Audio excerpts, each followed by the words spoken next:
Welcome back to the Queer Circle podcast, where queer healers come to the mic to share their journeys and what they tell their younger selves.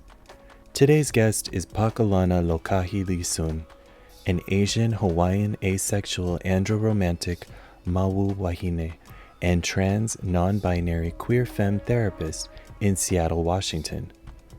Pakalana has a bachelor's in nuclear medicine, a master's of education in learning disabilities, and a master's in counseling psychology.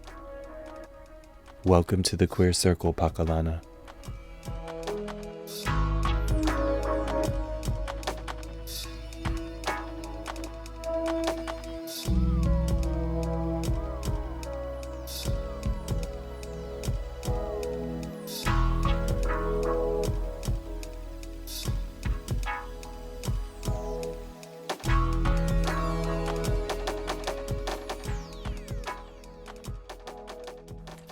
It all started in a beautiful day in May when I was born. Actually, what happened was when my mother was pregnant with me, my apo, which means grandmother in Chinese, had died. And my mother wanted to go to her funeral because they didn't have that great of a relationship.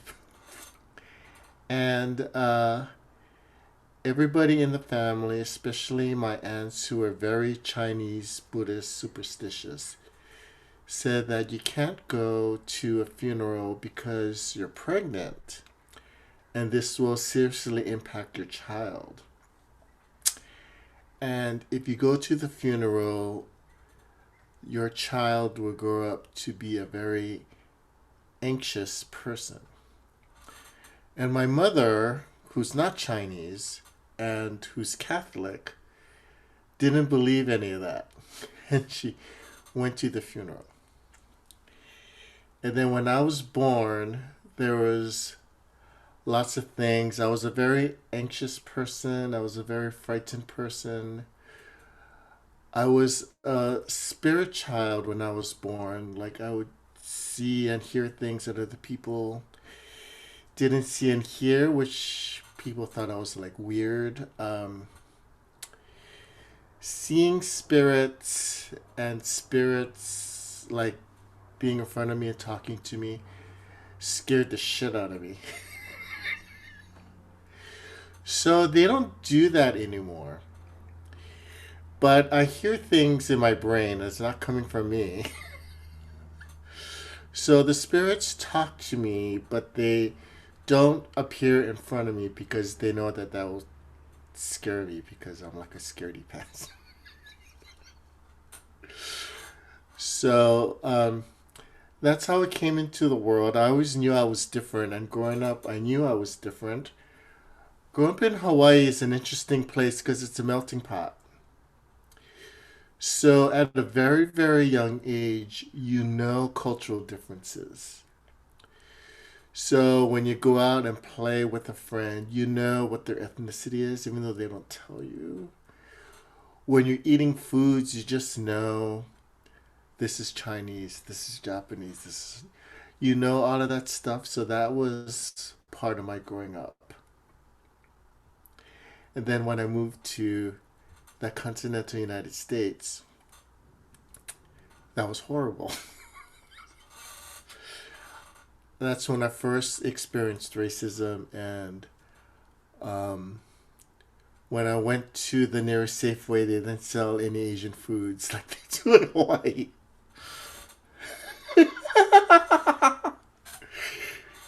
So, yeah, that's how I came into the world. Ethnically, I'm Chinese and Korean, and I grew up immersed in both cultures. It was very interesting because my mother was very, very Catholic, and she raised me and my brother as Catholic. But it was confusing because I grew up in a Buddha Catholic environment. So a lot of traditions that we practiced were actually Buddhist, but we were Catholic, and according to the Catholic teaching, you're not supposed to do the Buddhist stuff. But growing up in Hawaii, that changed things. So um, that was an interesting experience. Also, as a really young child, I was physically abused by my father, which I remember vividly to this day. I was molested by my father, which I don't have any memory of, but I know you know if you were molested. I also was molested by a cousin who's a nun, and I was bullied as a kid, and I was emotionally abused by almost everybody when I was growing up. And so when I was growing up, the message, the definite message that I was given was that I was stupid, I was dumb, I was fat, I was ugly. Basically, I was undesirable, and that's the environment that I grew up in.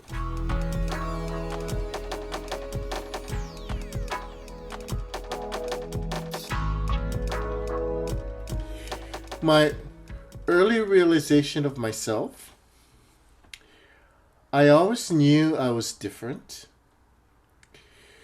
because I was a spirit child. Now, when I was a child, I didn't say, "Oh, I'm a spirit child." But as I got older and studied different things, then I realized that as a child, I was a spirit child. Um,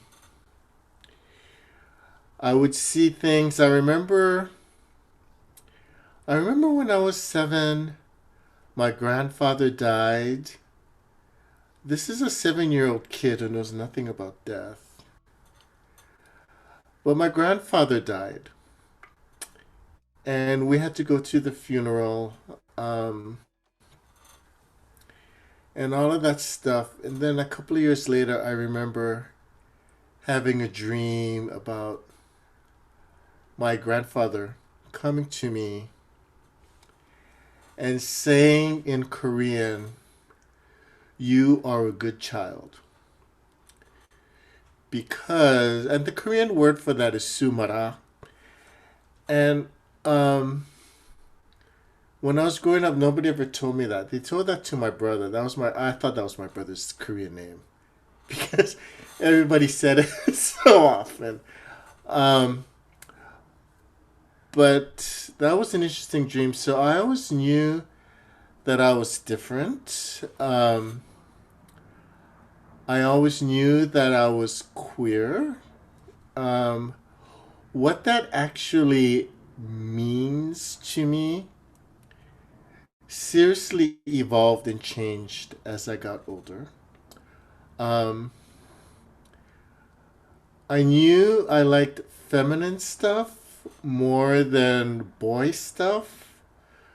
Like, I didn't like playing sports or football and all that kinds of crap that my parents forced me to do. I was uncoordinated as a kid.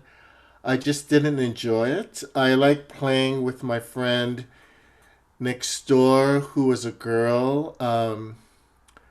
I liked playing with dolls. I'm sure my parents found that very disturbing, but being Asian parents, they don't say anything because that's not part of the culture. You never know what Asian parents are thinking because they don't say anything. I mean, they communicate. Their communication is pretty awful. So I like playing with dolls. I like playing with Barbies. I remember playing with this particular Barbie.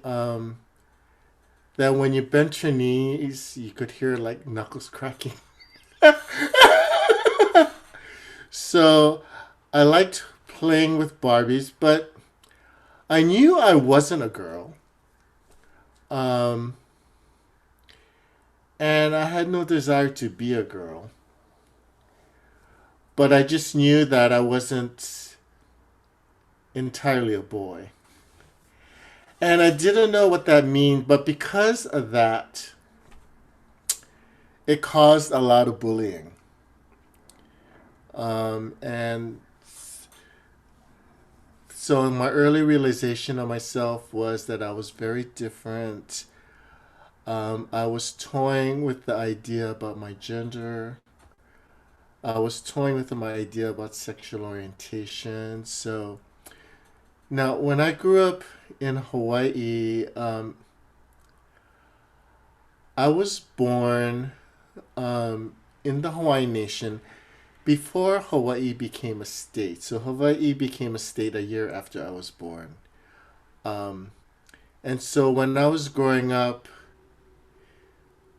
Hawaii, especially Honolulu, was blossoming into an American city. So when I was born, there were like a handful of hotels in Waikiki. And then by the time I was in high school, Waikiki was this massive, crazy mess that it is today.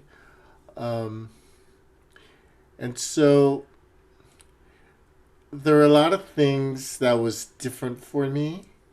Um, I grew up in I grew up with a Hawaiian family, so I also was immersed in the Hawaiian culture. And even though Hawaiian history, the real Hawaiian history, is not taught anywhere else, it is taught in Hawaii. And so we learned a lot about how the Hawaiian nation was illegally taken over by force by the Americans, and that the whole reason why they wanted to take over Hawaii was because of capitalism. Um, there was a lot of distrust in Hawaii for the American government, and I still distrust the American government today, and I have every right to do so. As a person of color, the police are not my friends. I've never had a positive experience with the police. Um, and all that grew was my early realizations of myself was that I was different. I mean, sometimes I'll say I'm Asian American, but I don't really identify as Asian American, which an Asian American is somebody who's ethnically Asian living in the United States. Well, I refer to myself as Asian Hawaiian because I'm an Asian American who grew up in the Hawaiian Nation. And the Hawaiian Nation, Hawaiian sovereignty is very important to me. So that was my experience when I was young, my early realization of myself. I remember when I was a kid, the movie Christine Jurgensen came out. I was a kid. I was really young. I was like probably still in elementary school. I had no idea who Christine Jurgensen was. But for some reason, I also don't. It's not really a family movie, but my family took us kids to see this movie. And I think because my parents were just interested in what this was all about. So it was an interesting story about Christine Jurgensen being the first trans woman to surgically transition. Um, and I remember as we're going through the movie, my mother would always tell me, "This is what you did, this is what you did, this is what you did." So it always seems like she somehow thought that I was different or that I was a Mahu. Um, but at that stage, I mean, that's so early in my life, I had no idea. I remember when I was 12, my mother asked me if I was a homosexual. And I said, well, I don't know. I don't think so, but I'm not sure. But she never asked me that when I got older. These are crazy questions. Like, why are you asking me this? So, my early realization of myself, the early realization of myself was that I was dumb and stupid because when I was in kindergarten, I had a lot of trouble. Well, first of all, I was molested and sexually and emotionally and physically abused at a very early age. And while the physical abuse didn't really continue for the most part, I mean, it did sometimes, the emotional abuse was constant. And it wasn't just from my parents, it was from other family members, it was from other kids in the neighborhood. So I really learned that this is a very unsafe world. And I didn't trust anybody, and so socializing was always scary for me. When I was in kindergarten, everybody had a different chore you're supposed to do to make the class function. And so you had to go to this bulletin board and you had to find your name and it would tell you what chore it was. This was a bulletin board. It was a very variegated bulletin board. It was just all a bunch of colors. They're all coming at me at once. And it just looks like a collage of color mess. So I could never find my name. So the teacher would always say, "Who would like to help me find my name?" It was very, very embarrassing. There are other things going on which I wasn't aware about, but I think there are other things going on. So one day they told me that I needed to go to the office. So I went to the office, and I remember this very clearly. I went to the office and I said that I'm here because my teacher said I was supposed to come here. So they said one moment, and this man came out, this white man. And I remember he was a white man because this is Hawaii. Like, you don't see too many white men in your school. This was a white man. He was wearing a white shirt and a striped tie. And he told me to come in to his office and sit down. And I sat down and he explained to me that he'd be doing some things and asking me some questions. And I had no idea what he was talking about. I didn't understand a single word what he was telling me. Um, because I grew up in a very abusive environment. So if I said I don't understand or if I ask questions, that could mean I could be physically harmed. So I just said yes, and he did a bunch of stuff. I had no idea what I was supposed to do. But basically, it was an IQ test, and they were testing me to see if I need some special education or something. I don't know.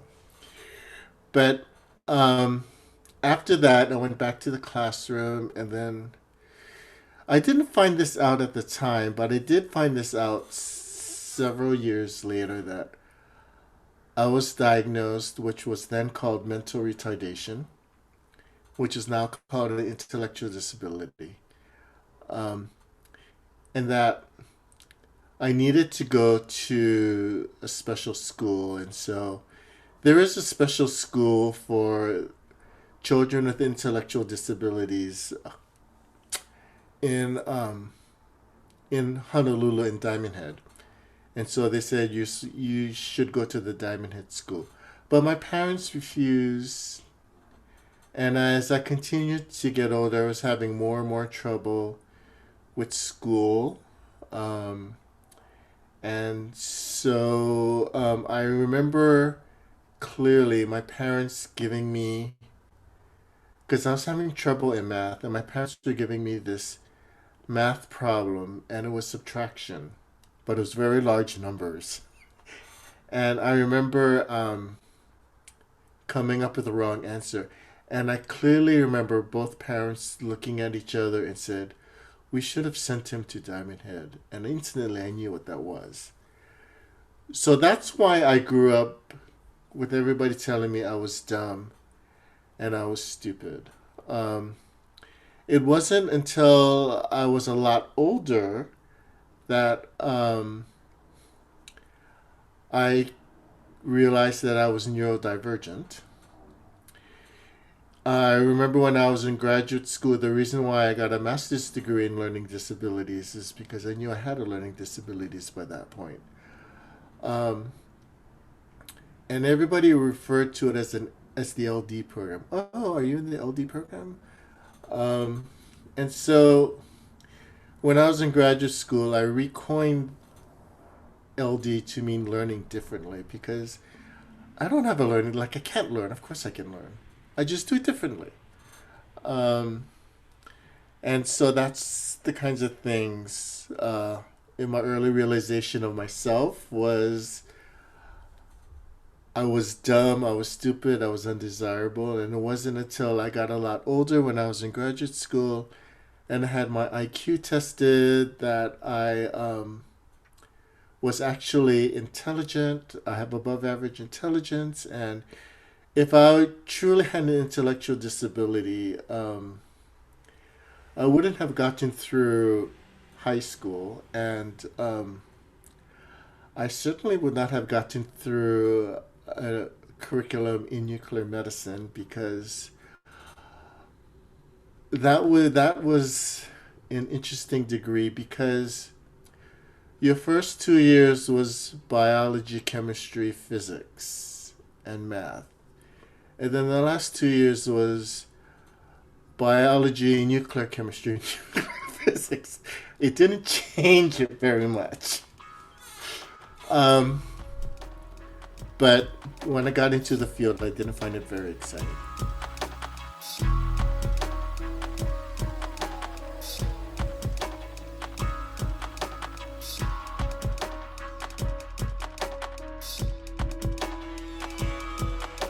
As far as for mentors for me, when I was growing up, I was very alone. I didn't have a whole lot of mentors. And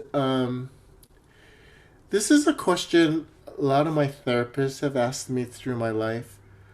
Like, who are your mentors? And I say, nobody.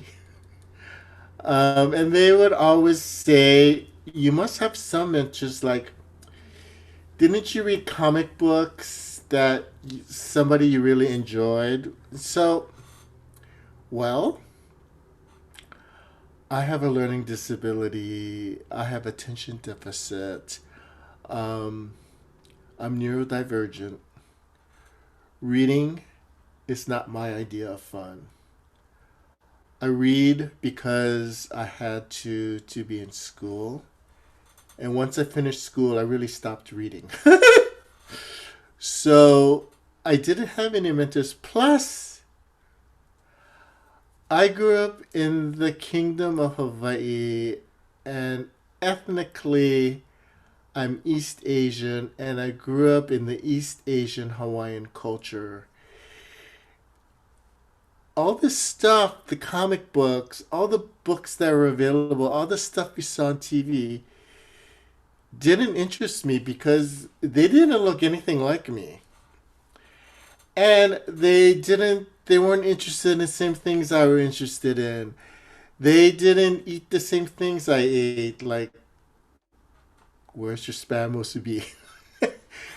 So I didn't really have any mentors, and nobody really believed in me because consistent message about my parents is you're dumb, you're stupid, and I really believed that. But then by the time I got to college, I'm like, well, if I really have an intellectual disability, like if my IQ was around 70, like how did I get through a curriculum in nuclear medicine?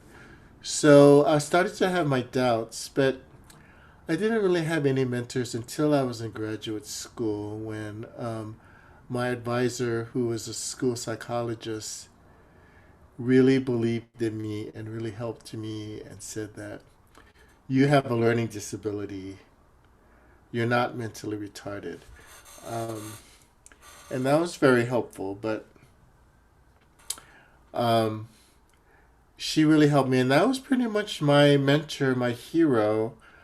Um, when I continued with my doctorate degree, is like, I mean, I didn't have to get a doctorate degree. I mean, I'm horrifically overeducated, painfully overeducated, and it's really kind of sad because that's kind of like the Asian American stereotype. But the reason why I'm overeducated is because that was a coping mechanism for me to prove to myself that I wasn't dumb. Um, but by the time I got through my doctorate degree, I realized I didn't need this because I didn't need to prove myself anymore. And when I was in my doctorate program, I didn't have the same kind of mentorship I had working on my master's degree.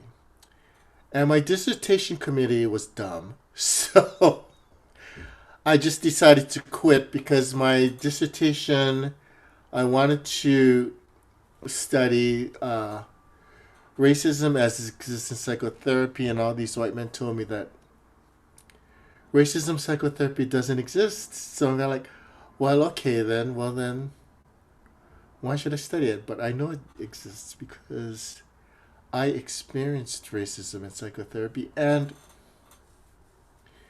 one of the reasons why I decided to be a therapist is because some of the therapy I had was so awful. I decided I had to do it myself because they weren't really understanding what happens if you are from a different culture other than the Western culture. Right.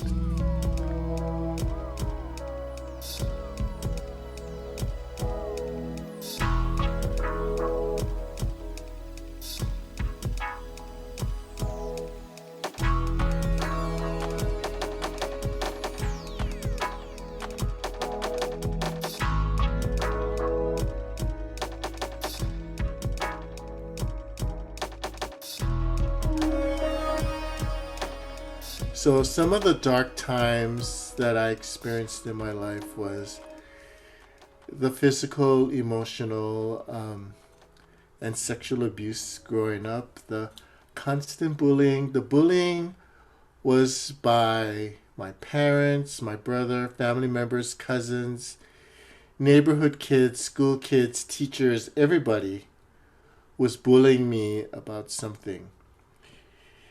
It was a horrible time that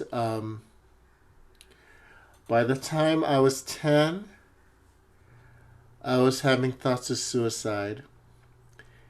And the thoughts of suicide, being chronically suicidal, stayed with me until I was an adult. Um, I attempted suicide several times, which was not successful, and it didn't help me because this was just like another thing like, oh my God, I can't even kill myself. Like, just another thing that I can't do. Um, I remember sitting at the Ala Moana Shopping Center, which is the largest shopping center in Honolulu, and at that time it was the largest shopping center in the world. I remember sitting in the shopping center. I was sitting outside of this Jewish delicatessen, which isn't there anymore. Now it's just this big giant food called the Makai Market. But I was sitting outside of this Jewish delicatessen because I could see the ocean. The ocean was across the street. And the street between the shopping center and the ocean was this very, very busy highway, which continues to be very, very busy today. And that would be Ala Moana Boulevard. And I remember toying with myself about, well, if I just ran across Ala Moana Boulevard, I would be killed, and then that would be it. Or if I walked slowly across Ala Moana Boulevard, I would be hit. But I never did that because it sounded, oh, that sounds like too painful to do. I remember then crossing Ala Moana Boulevard, Of course, with my luck, when I crossed Almana Boulevard, there were no cars. So I got to the beach, and Ala Moana Beach Park is a huge beach park. It's like a family beach park, and when you get to Ala Moana, it's a protected bay, and it's very, very calm. Um, when you get to the beach is very, very flat. So because you can't see what the terrain looks like in the ocean because it's all full with water, well, if the beach is flat, when you go into water, it's going to continue to be flat. So Ala Moana is very, very flat, and there's a very slow decline, and it's a very, very safe beach. And I remember sitting on the sand at Ala Moana and just basically crying because I wanted to die so badly, but I couldn't. And even as an adult, I do go to Ala Moana sometimes, and that image in my mind just pops in my mind. Um, so that was some of the dark times around that. And I always ask the question, why did I have to go through all of this? Like, where are my gods? Where are my protectors? Where is everybody? Um, but they were with me all the time. Um, so I learned not as a child or as a kid, but I learned as an adult very late in my life that I had to go through all of these traumas and all of these experiences because if I didn't do that, I wouldn't be a healer. And since the time I was born, I was called to be a healer, even though I didn't know that. But I was called to be a healer. So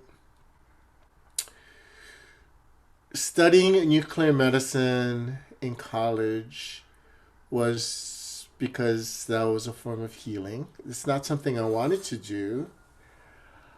I wanted to be a nurse, and if I was a nurse, I'd probably be a nurse practitioner today.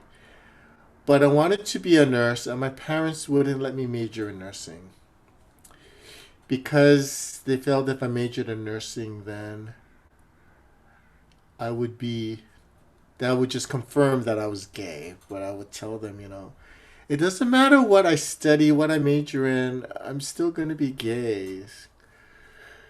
But I always knew I was called to healing, and hence that's why I'm a therapist. And I know that all of these traumas had to happen to me because that would make me a better healer. That would help me to practice pono, which is Hawaiian for doing the right thing.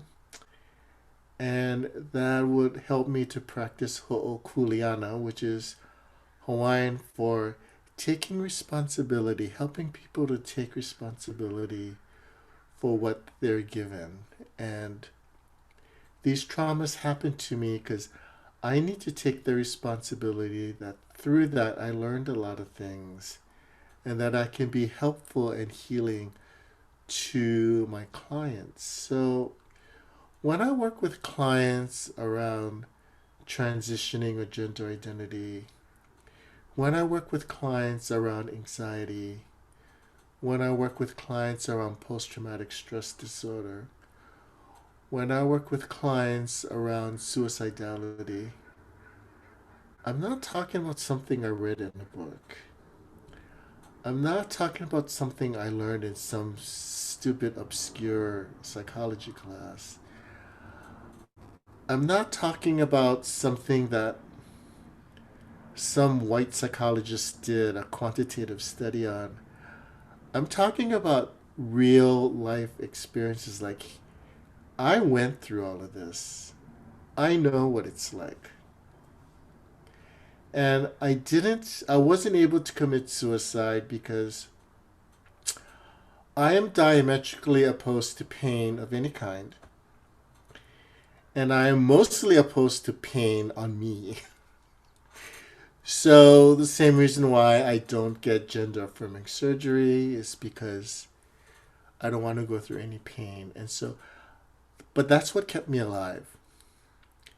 And if I didn't stay alive, then I wouldn't be able to be the healer that I am.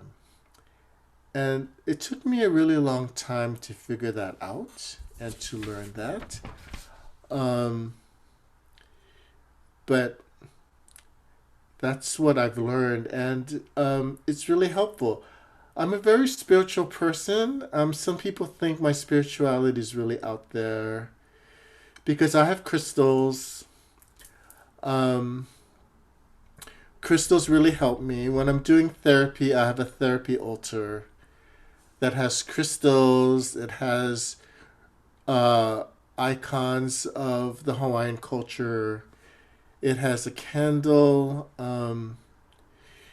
All of that helps me to communicate. Like when I'm doing therapy, I will tell clients things I never thought about before. Like, how do I know all this? Somebody's working through me, and I have to allow somebody to work through me.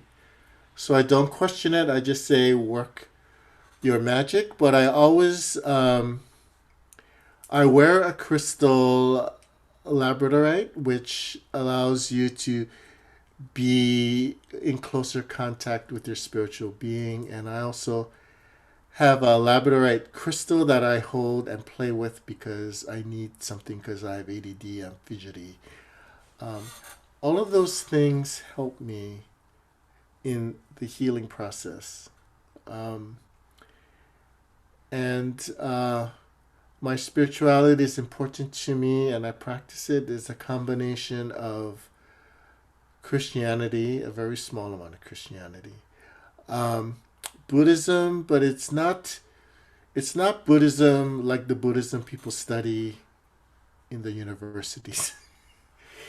It's the kind of Buddhism that's practiced in rural China and Korea.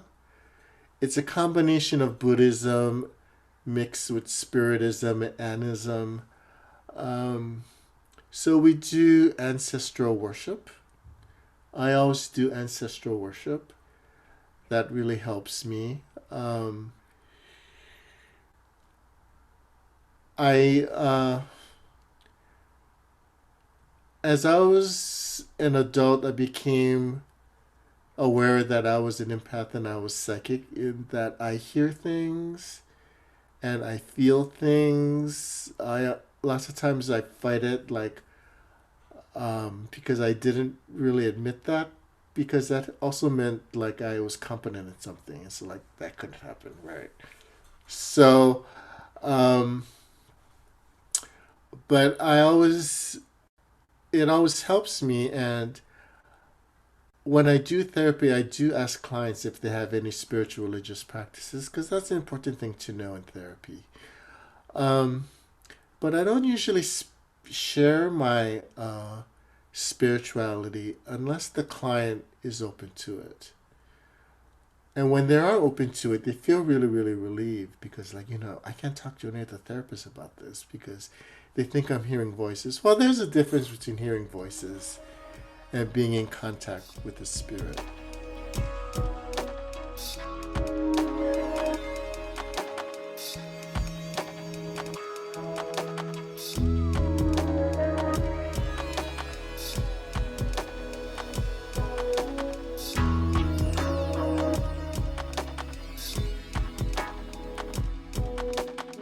Coming in touch with my pitfalls of being neurodivergent, because my parents always said I was ugly and fat. Of course, I developed an eating disorder, having learning disabilities, having attention deficits, having complex PTSD because of the experiences I went through, having trouble with anxiety and depression. Um, all those neurodivergent things. But I learned to turn that into a strength. Like being neurodivergent It's not a fun thing. It's not fun. I'm neurodivergent, which means my brain works differently than everybody else. But I'm living in a world where everybody's brain works differently from mine. I'm living in a world where people's culture is different from mine. I'm living in a world where people's skin color is different from mine. I'm just different, like with a big D. Like, what the hell? But that doesn't mean that it's a negative. It can be also a strength, and I use it as a strength in the work that I do, um, and with my friends. So the hardest thing for me to accept was that I'm trans. So the Hawaiian word for trans is Mahu. When I was a kid, I was bullied and everybody would call me Mahu because my mannerisms were somewhat effeminate. I hate listening to myself talk like in a recording. Oh God, I hate that. Because I sound like a girl.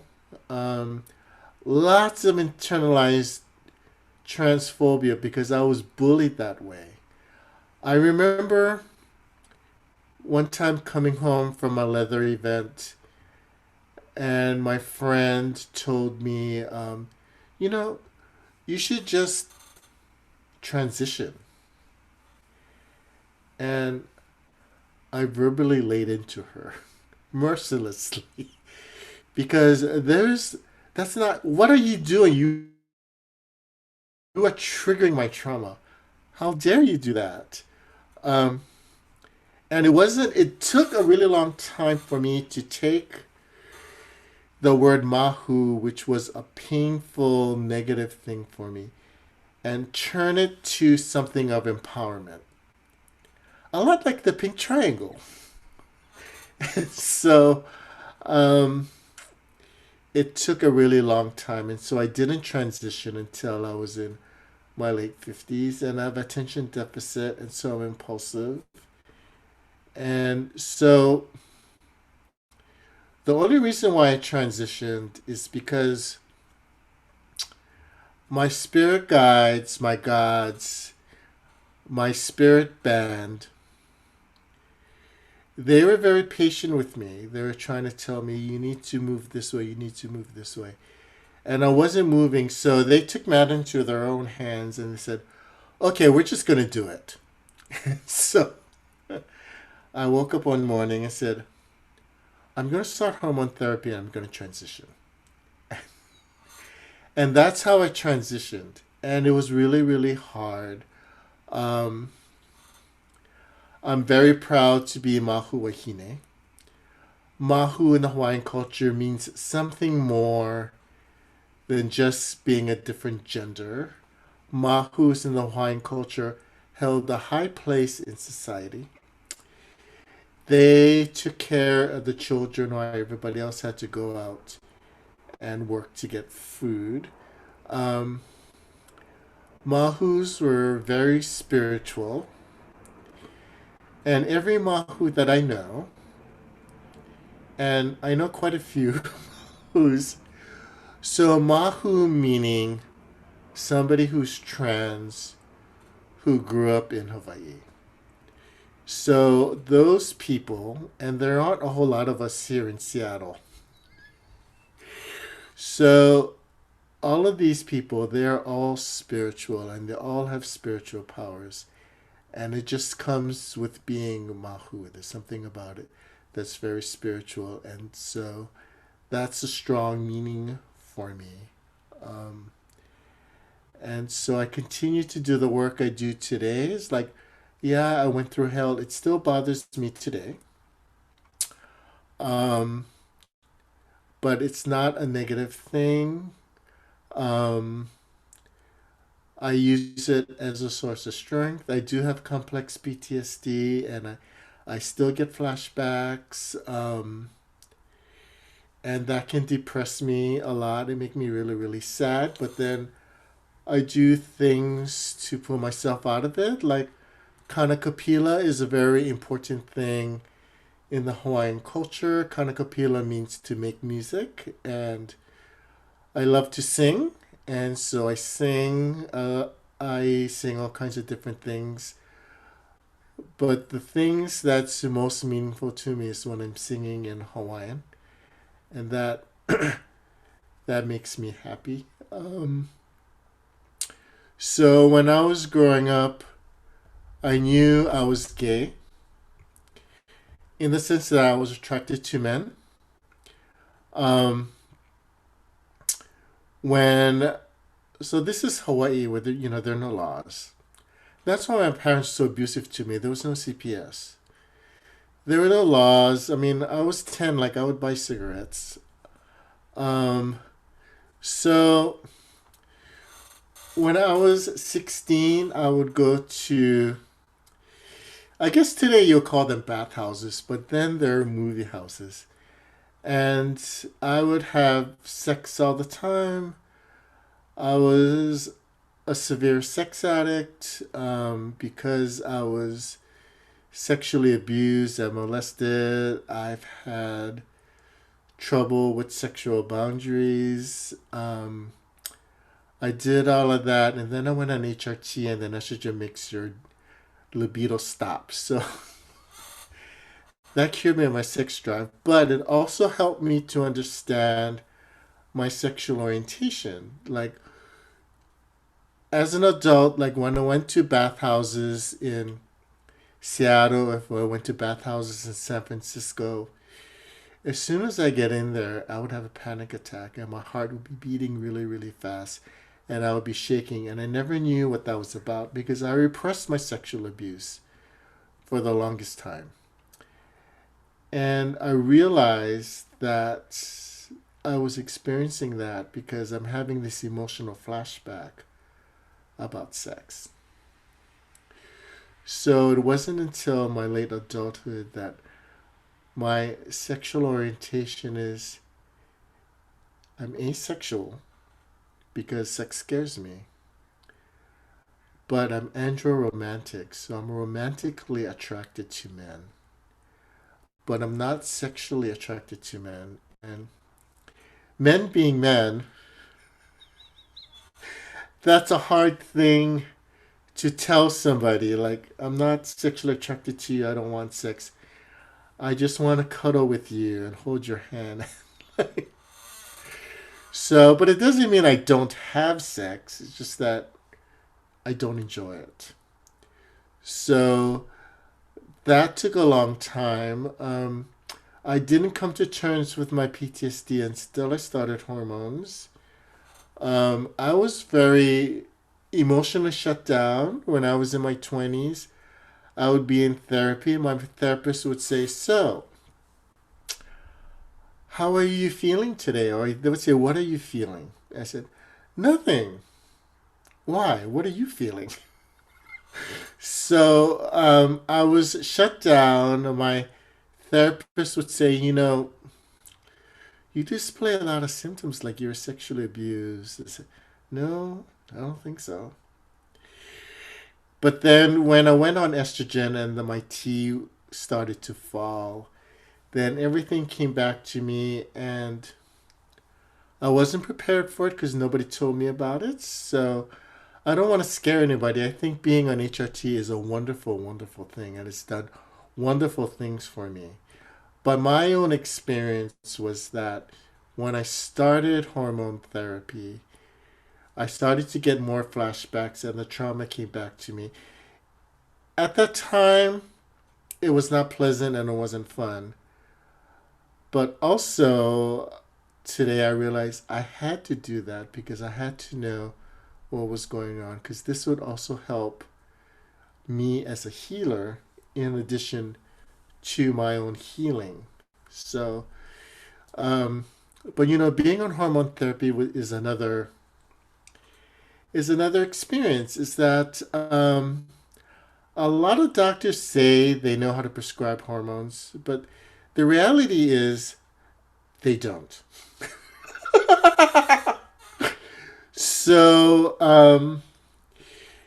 you really need to do a lot of research, even in living in a city like Seattle, which is for the most part trans positive. We have in Seattle is the home of Ingersoll Gender Center. It's like the first gender center in the United States.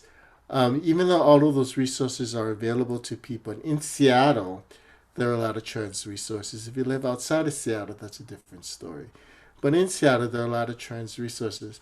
And there are a lot of doctors who do prescribe hormones. That doesn't mean they know exactly what to do. Like a lot of doctors follow WPATH, standards of care, which is they should, but when it comes to hormones, using anti-androgens is not always the best thing. It has some really bad side effects.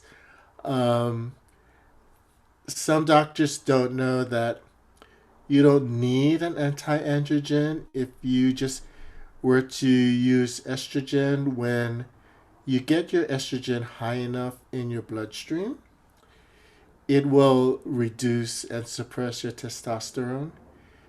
The only thing with that, it takes a long time for that to happen. So sometimes doctors will use anti-androgens because a patient is saying, I want the transition as fast as possible. But that doesn't mean that it's the best thing for you, right?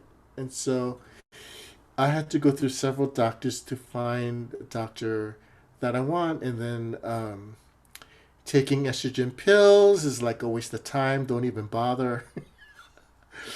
That injections is the best way to go. But if you have needle phobia, then there are other things that you can do. But the pills itself is not very. So these are all the things I learned that I can pass on to people who are transitioning who never told me anything about when you start estrogen, you're going to go through a second puberty. Well, nobody told me that.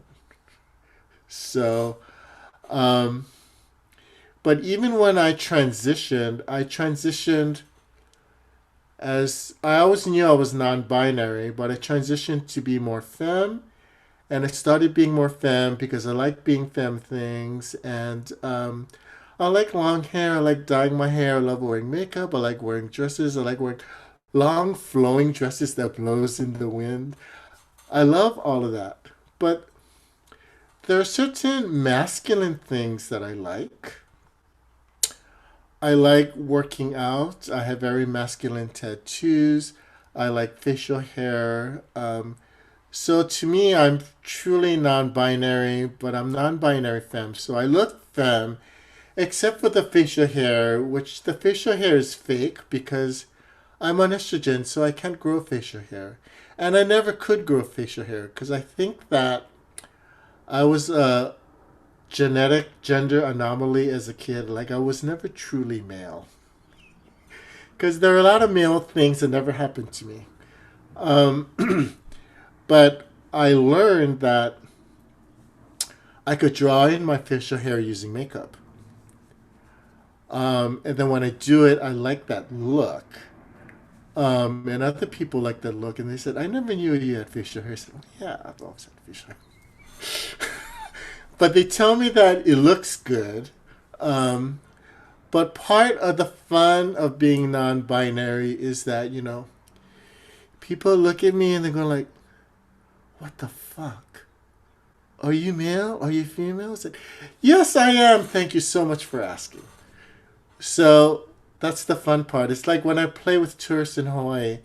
When I was in high school waiting for a bus, tourists would walk up to me and they would say, "Excuse me, do you speak English?" And I would say, "I am so sorry. I don't know how to speak English." And I walk away. So, or they ask me directions to go somewhere, I would send them in the opposite direction.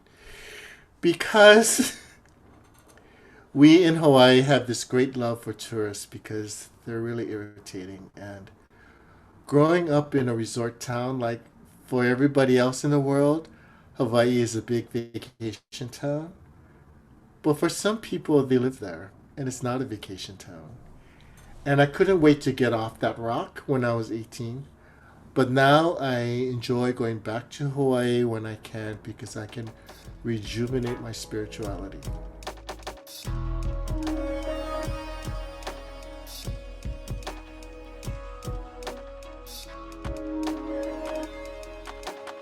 So at the time when I was growing up, I was very alone. I remember being in my room just crying, wanting to disappear and die. Um, but as an adult, I often think about that child in the room crying and nobody there to emotionally comfort them. And oftentimes I would visualize going there and telling that person who I don't use my dead name because I hate it, even though at the time I had my dead name, but I still refer to myself as my current name, Pakalana, because spiritually that's my name. The universe has always known me as Pakalana. They never knew me as some Asian person with an Irish first name. But I always tell this child that even though it's really difficult now, and even though it's tough, you may not believe me, but hang in there because it's going to get better. Um, and a lot of times when things are really difficult for me, I love animals. So right now I have a cat. I have an adorable cat. Her name is Kailana, which is Hawaiian for adorable. And I always wanted to hold her and cuddle her and drown her in kisses. But cats are cats. They don't like that. So whenever my cat does something wrong, I don't punish her. Her punishment is that I'm going to carry her and drown her in affection. And that's her punishment. But it really also really helps me. And singing also really helps me. And at night, I sleep with a purple unicorn, and it has wings, and I hug it all night as I sleep. And that helps me to remember that as a child, I had nothing like this. Like, I lived in constant fear. And even though my unicorn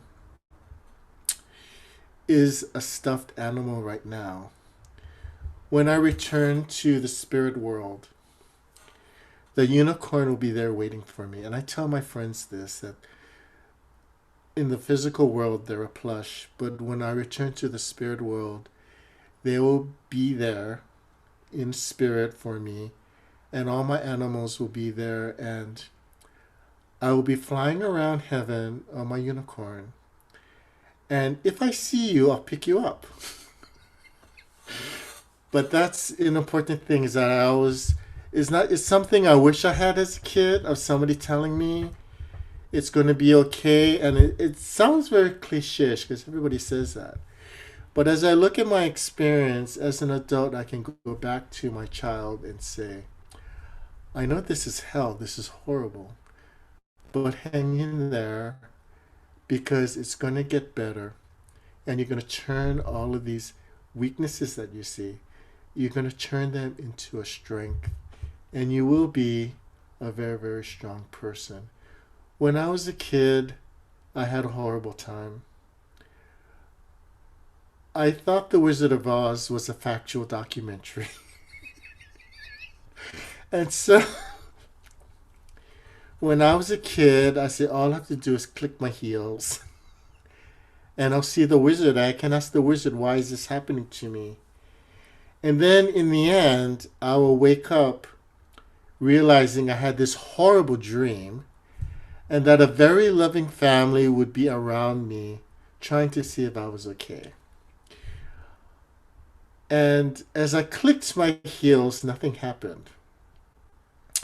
And it's like, well, I live in Hawaii. It's kind of like further away. I need to click harder. But to my disappointment, that when I clicked my heels, nothing happened. But I always wanted that to happen, that I would wake up and this was a horrible nightmare.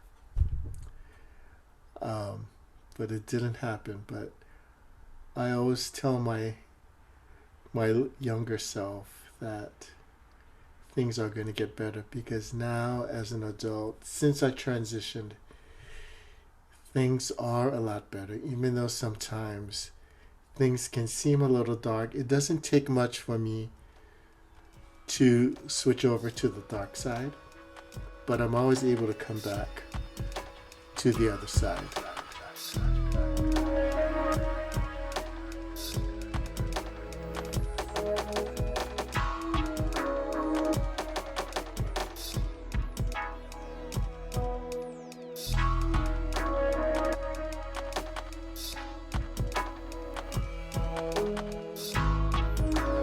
I think we live in, it's really difficult right now where we live in a pandemic and things may seem dark, but if you really concentrate and trust the universe will always take care of you. Especially now when we're just weeks away from the Lunar New Year, the year of the ox, where the ox is very, very strong. And during the Lunar New Year, I will be going to the beach in Seattle, what you can call a beach in Seattle, and doing some ancestral worship is something I always do. But whatever your spirituality draws you to do, just trust it, believe in it. It's only going to do wonderful things for you. Unless you don't listen to it, then it might take things in its own hands.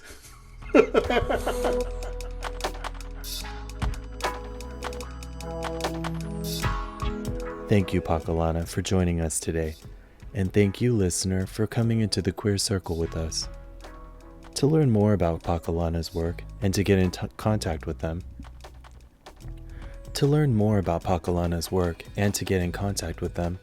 visit their website, manawanpua.com, or visit queercirclepodcast.com for this information and more.